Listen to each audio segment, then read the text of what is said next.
Hello, my name is Swissbianco. In this video I will talk a bit about older Columbia River knife and tool knives. Columbia River knife and tool was back in the late 90s as they started really well. They had a great quality and a price range that was affordable.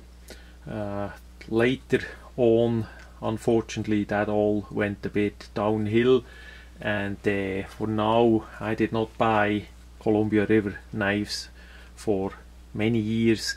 Today we got 4 of them in stock, mainly older ones that I did wanna have for a long time, but back then they were price wise out of the range. I was stuck in Switzerland and I did not have much money at all. So also on the other side is, if we look at the prices in USA of Columbia River knife and tool, the suggested retail, the dealer price, I'm a dealer of course, and what they gonna sell on online places, maybe even used, some still brand new after a year as they were released, or 2 years, the price did come down absolute in a big way. So the US market pretty much wanna have always the newest items, if that is out for a year or two, and not the absolute burner like the M16 knife here.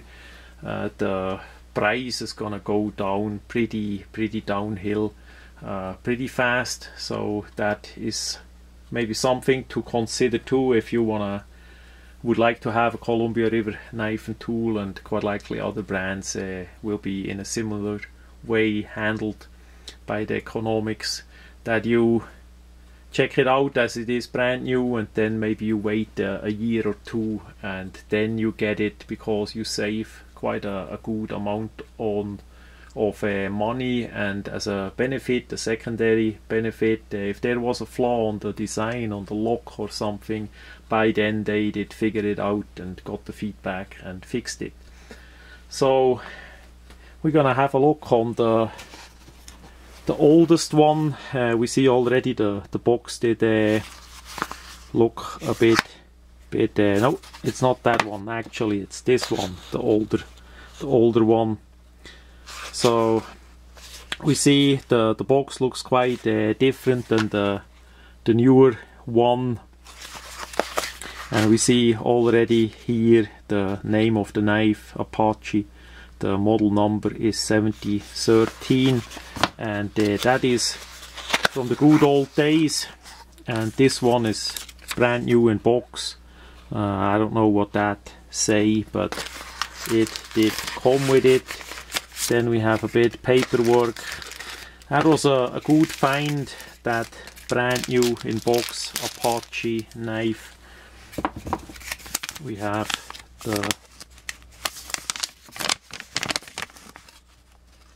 the paperwork, and here we see the original owner is still on the list. I hope he is well. He was always really good to me at the dealer shows there. No problem at all. So as we look at the second paper, that show us a bit how the line the lock mechanism work, this time actually with the Hammond design folding knife. And back then Columbia River made also a version of the Chris Reeves Sebenza. Unfortunately that did not work out too well, because they made the handle in a plastic with apparently with a spring steel molded in the for use as a frame lock. So that was quite an idea. Unfortunately I never had such a knife in my hand, but a friend from me had one of those. So that is the Apache. The handle is CNC manufactured aluminum. As best as I remember back then, it was made in Taiwan and not in China. We see the typical old style pocket clip with the logo on it. The blade on this model is ATS34.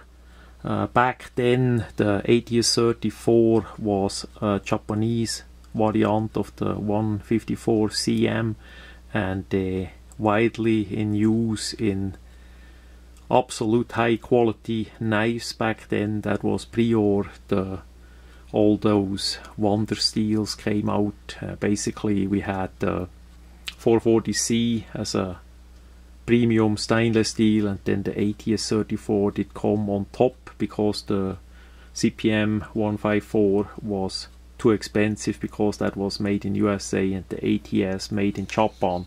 Also Japan was closer by Taiwan, so they did have less transport on that to the manufacturing plant. So what we have here is a pretty big one hand opening liner lock folding knife. That is the Apache version. They also made Apache 2 and Apache 3, as best as I remember, which are always a little bit smaller. Also they made it in the fully serrated version. I can't remember if they also made a plain edge, but I think they did. It's all in all really long time, and for me, personal use, I like the combo edge like we have it here in the hand. That is for my personal use the best. Really nice made, the quality, fit and finish, the handle, the aluminum liner is well adjusted there, really nice. Feels good in the hand. Even with my bigger hand we have enough space there. Good serrations on top and below to hold it. The blade is not too thick, and for opening back then they did use a simple screw, hex screw, just one side. The other side was left without it, so that makes it a poor right hand user. So all in all, really nice, a great find, especially for that price in that brand new condition. The story, as best as I see it, goes that this knife was created to compete with a Benchmade knife that was a pretty big seller back then, and unfortunately is long gone as well. It's too bad that those knives did not become classics and are still made, but it is how it is. So I'm glad that I have this one.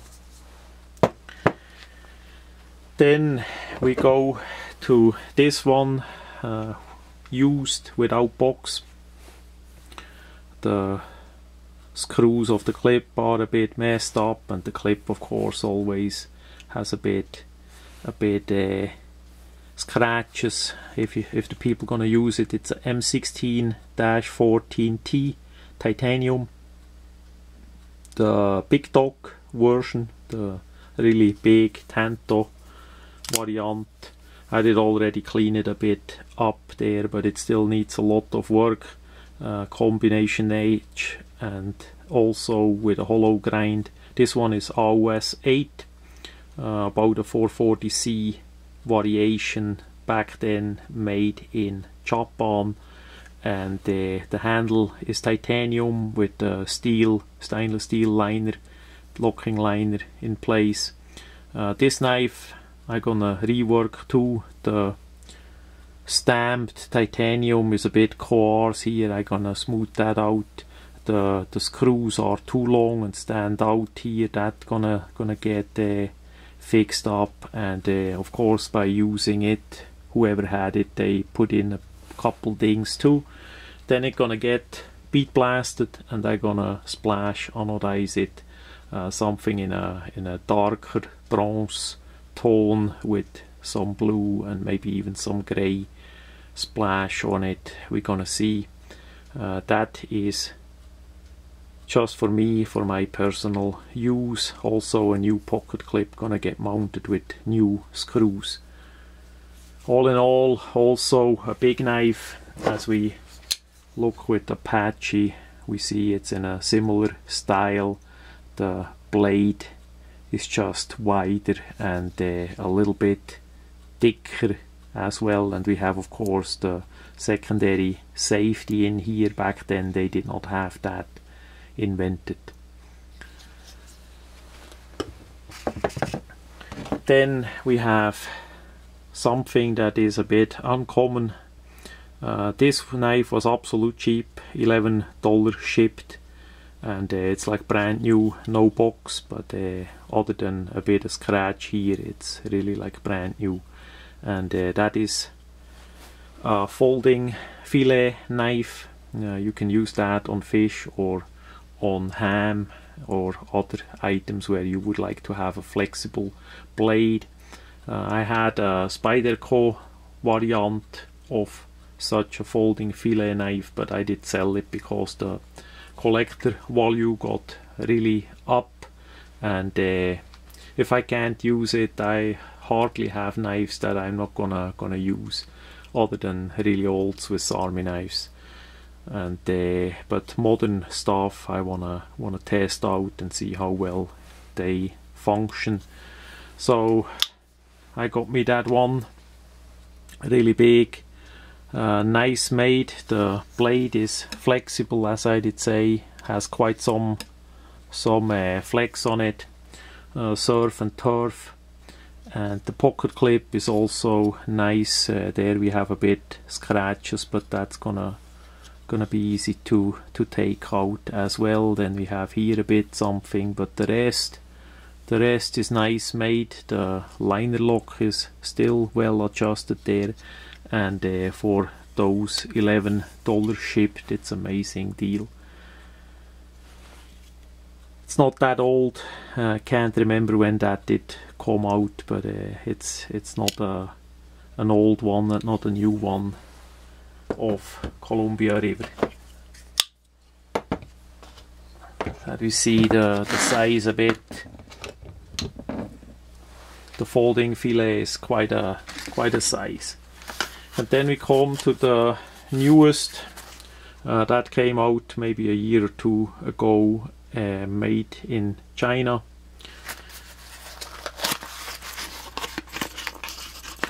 Uh, 2012, if the catalog, if the box and all would be correct.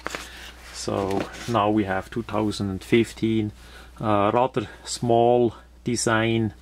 I did want to test out the properties of the design with that lanyard, with the special sheet that they did use. You basically have that part here that you press in, and then the whole sheet can be taken off like that. I'm not sure if I'm gonna carry it, but I'm gonna test out the design a bit. It's rather small, especially for my hands, and I don't like much lanyards like this. It doesn't give me the grip needed, but at least 2 fingers go on it, and it has a nice curve in front, so we can try it out. It's a really small, lightweight blade, and I think it was like $13 shipped, and slightly used. It looks pretty much like brand new, even the edge, so that was worth it for me to test out. And if I don't like it, I'm gonna simply resell it. Somebody gonna be happy about it. Again, with such knives, the old one quite likely has the Loctite in it, but I still gonna test each knife that the handle and the screws have Loctite on the screws. Many times they unfortunately don't do that anymore, and if you carry the thing, it may get lost simply because the screws did unscrew themselves off the pocket clip. So if you like older knives, or if you see something and maybe you think it's too expensive for now, simply wait a year or 2 or 3 and look a bit around for a good chance, and online especially, or at local gun shows is also a point to have a look. And then there is a good chance that even if it takes a couple years or decades